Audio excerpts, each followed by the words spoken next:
अखाड़ा में इस वक्त की बहुत बड़ी खबर। मोदी सरनेम पर टिप्पणी मामले में राहुल गांधी को सजा मामले में आज मानहानि केस में राहुल गांधी को राहत मिली है।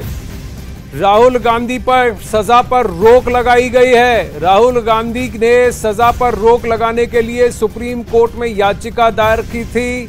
मानहानि केस में राहुल गांधी को राहत मिली है। मानहानि केस में राहुल गांधी को बहुत बड़ी राहत सुप्रीम कोर्ट ने। विक्रांत यादव इस वक्त जुड़ रहे हैं डिटेल्स के साथ, बताइए दोष सिद्धि पर लगाई है रोक। विक्रांत, देखिए, बिल्कुल राहुल गांधी ने जो सुप्रीम कोर्ट में याचिका दाखिल की थी तो उस समय उन्होंने कहा था कि ट्रायल कोर्ट ने जब उन्हें सजा सुनाई तो उनके कन्विक्शन पर हाई कोर्ट ने रोक नहीं लगाई, बल्कि सिर्फ उनका जो सेंटेंस सुनाया गया था उस पर रोक लगाई गई थी। और अगर किसी सांसद की सांसदी चली जाए तो उसे कन्विक्शन यानी दोष सिद्धि पर रोक लगवाना जरूरी होता है। आज सुप्रीम कोर्ट से बहुत बड़ी राहत राहुल गांधी को मिली है, कांग्रेस पार्टी को मिली है, क्योंकि कोर्ट ने उनके कन्विक्शन पर स्टे लगा दिया है जब तक इस मामले की अपील पर सुनवाई होगी गुजरात हाई कोर्ट में। तो एक तरह से अब राहुल गांधी की सांसदी वापिस आना की संभावना बहुत ज्यादा बढ़ गई है। अब कांग्रेस पार्टी की तरफ से, राहुल गांधी की तरफ से अब लोकसभा स्पीकर को पत्र जाएगा जिसमें सुप्रीम कोर्ट के इस आदेश का हवाला दिया जाएगा कि उनकी कन्विक्शन जिसके आधार पर उनकी सांसदी गई थी उस पर अब सुप्रीम कोर्ट ने रोक लगा दी है, लिहाजा वो सांसदी वापस दी जाए। और चूंकि राहुल गांधी जिस क्षेत्र से सांसद चुनाव लड़ते हैं केरल की सीट से, वहां का अभी तक चुनाव आयोग ने कोई चुनावी कार्यक्रम भी डिक्लेयर नहीं किया है, वो सीट अभी वैकेंट है, तो कोई ज्यादा मुश्किल मुझे कानूनी तौर पर आते हुए नहीं नजर आ रही। तो निश्चित तौर पर राहुल गांधी के लिए बहुत बड़ी राहत है। हालांकि सुनवाई के दौरान कोर्ट ने ये जरूर कहा कि जो लोग सार्वजनिक जीवन में रहते हैं उन्हें थोड़ा सावधान रहना चाहिए, लेकिन कोर्ट ने कहा कि वो मामले के मेरिट पर कुछ नहीं बोलेंगे।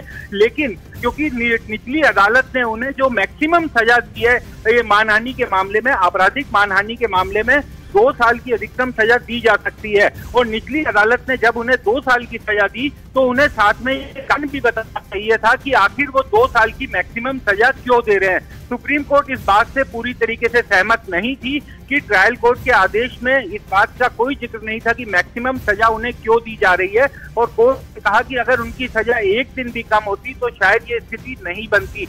साथ में कोर्ट में राहुल गांधी के वकीलों की तरफ से भी ये कहा गया, और कोर्ट ने भी ये कहा कि जो हाई कोर्ट था उसने भी अपने आदेश में कुछ ऐसी चीजें पर ध्यान नहीं दिया जिसकी तरफ शायद देना चाहिए था।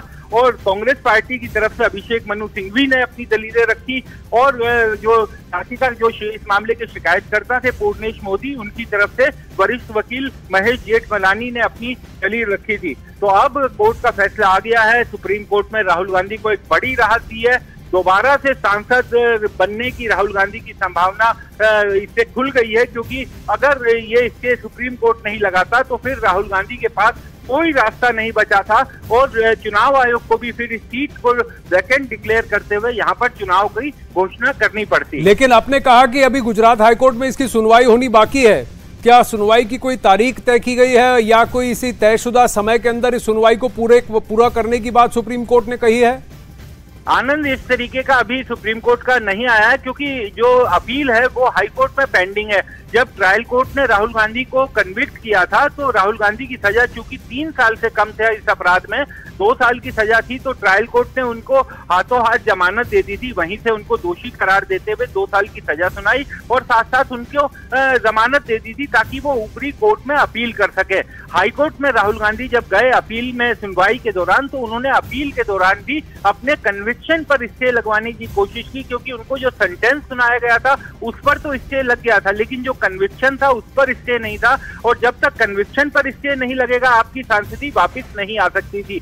राहुल गांधी ने हाईकोर्ट में कोशिश की थी, उनके वकीलों ने काफी दलीलें वहां पर भी दी थी, लेकिन हाईकोर्ट को वो एक तरह से ये कह सकते हैं कि हाईकोर्ट को अपनी बात दिखाने में वो कामयाब नहीं हो पाए थे। हाईकोर्ट उनसे सहमत नहीं हुआ था, और हाईकोर्ट ने इस मामले में कन्विक्शन पर स्टे लगाने से इनकार कर दिया था, जिसके बाद अब चूंकि हाईकोर्ट में इनका मामला पेंडिंग है, जो अपील है जिसमें इन्हें कन्विक्ट किया गया था वो मामला हाईकोर्ट में पेंडिंग है। तो हाईकोर्ट इस मामले में अपने मुताबिक इनकी तारीखों के हिसाब से इस केस को सुनेगा, लेकिन चूंकि राहुल गांधी के सामने सबसे बड़ी चुनौती यही थी कि किसी तरह वो अपने कन्विक्शन पर स्टे लगाए, क्योंकि सेंटेंस पर तो स्टे था, अब अपील पर सुनवाई हाईकोर्ट में भी चलेगी और हाईकोर्ट के बाद जो भी आदेश आएगा वो सुप्रीम कोर्ट में भी अपील होगा। तो एक तरह से कानूनी प्रक्रिया तो चलती रहेगी, लेकिन राहुल गांधी का जो सबसे बड़ा चैलेंज था, जो सबसे बड़ी चुनौती थी कि क्या वो अपने कन्विक्शन पर स्टे लगवाने में कामयाब रहेंगे या नहीं रहेंगे, तो वो उसमें कामयाब हो गए। उनके वकीलों ने आज सुप्रीम कोर्ट को उससे सहमत किया और सुप्रीम कोर्ट ने उनके कन्विक्शन पर स्टे लगा दिया। तो इसका मतलब विक्रांत, अगर सदस्यता पर क्या उनकी फिर सदस्यता वापस आ जाती है और अगर कोर्ट के आदेश अब स्पीकर तक पहुंच जाते हैं, तो क्या इसी सत्र में राहुल गांधी वापस संसद में दिखाई पड़ सकते हैं? क्या उन्हें इसी सत्र में रीइंस्टेट करने की पॉसिबिलिटी है, क्योंकि 11 अगस्त तक अभी भी ये सत्र चलना है? बिल्कुल आनंद, 11 अगस्त तक ये मानसून सत्र का ये हिस्सा चलना, मानसून सत्र का ये चलना है वर्तमान सत्र। और राहुल गांधी और कांग्रेस पार्टी की तरफ से ये कोशिश होगी कि जो सुप्रीम कोर्ट का आज जजमेंट है जिसमें स्टे लगाया गया है, उस जजमेंट की जल्द से जल्द ऑथेंटिक कॉपी वो निकलवा करके और लोकसभा स्पीकर के पास भेजेंगे। अब ये लोकसभा स्पीकर के पास है कि वो इस मामले में क्या फैसला लेते हैं। हालांकि मैं आपको और दर्शकों को जानकारी के लिए बताऊं कि अभी कुछ दिन पहले हमने एक मामला देखा था जिसमें लक्षद्वीप के एक सांसद थे एनसीपी के, नेशनलिस्ट एनसीपी शरद पवार की पार्टी के, और उनको हत्या के प्रयास के मामले में निचली अदालत ने कन्विक्ट किया था। उसके बाद हाईकोर्ट से उनको उनकी कन्विक्शन पर स्टे नहीं लगा था, हाई सुप्रीम कोर्ट से स्टे लगा था। बावजूद इसके उस समय उनकी जो सीट थी उसका चुनावी कार्यक्रम भी घोषित हो चुका था, चुनाव आयोग ने उसमें चुनाव की तारीखों का ऐलान कर दिया था। लेकिन मामला पहुंचा फिर से सुप्रीम कोर्ट में और सुप्रीम कोर्ट के कहने के बाद चुनाव आयोग ने अपने पैर पीछे किए और बाद में उनकी सांसदी भी बहाल हो गई थी। तो इस तरीके के उदाहरण है कि दोबारा से अगर आपकी सांसदी, आपके कन्विक्शन पर स्टे लगता है तो उस मामले में आपको राहत मिलती है। तो अब ये स्पीकर का प्रेरोगेटिव होगा कि इस मामले में वो क्या कदम उठाएंगे, कब वो फैसला लेंगे। लेकिन स्पीकर के पास पहुंचाने में कांग्रेस पार्टी जल्द से जल्द ये कोशिश करेगी कि स्पीकर के ऑफिस में वो अपना प्रतिवेदन दे दें, ताकि उनकी तरफ से ये कोशिश होगी कि जल्द से जल्द राहुल गांधी की सांसदी दोबारा से बहाल हो जाए। 8 का जो सबसेक्शन 3 है उसमें 2 साल का प्रोविजन है। यदि 2 साल से 1 दिन की भी सजा कम हो जाती है तो ये जो सेक्शन 8(3) सब सेक्शन अप्लाई नहीं होता है।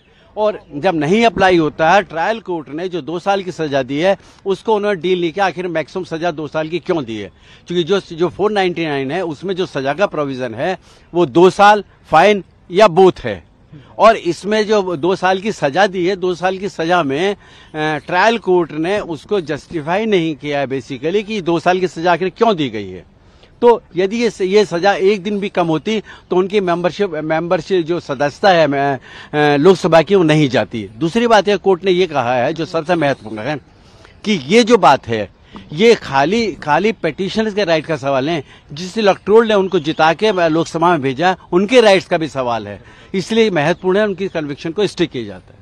सर आगे क्या उम्मीद है, आगे आपकी क्या कोर्स ऑफ एक्शन है, इसके बाद आगे आप कुछ करना चाहेंगे? देखिए, मेरा मानना यह है कि ये जो ऑर्डर आज का है पब्लिक डोमेन में आ जाएगा और पब्लिक डोमेन में आने के बाद ही जैसे स्पीकर महोदय ने उनकी सदस्यता समाप्त की थी, स्पीकर महोदय इसको कॉग्निजेंस लेके सोमोटो भी उनकी सदस्यता बहाल करने में कोई आपत्ति इसमें नहीं है, ऐसा मेरा मानना है।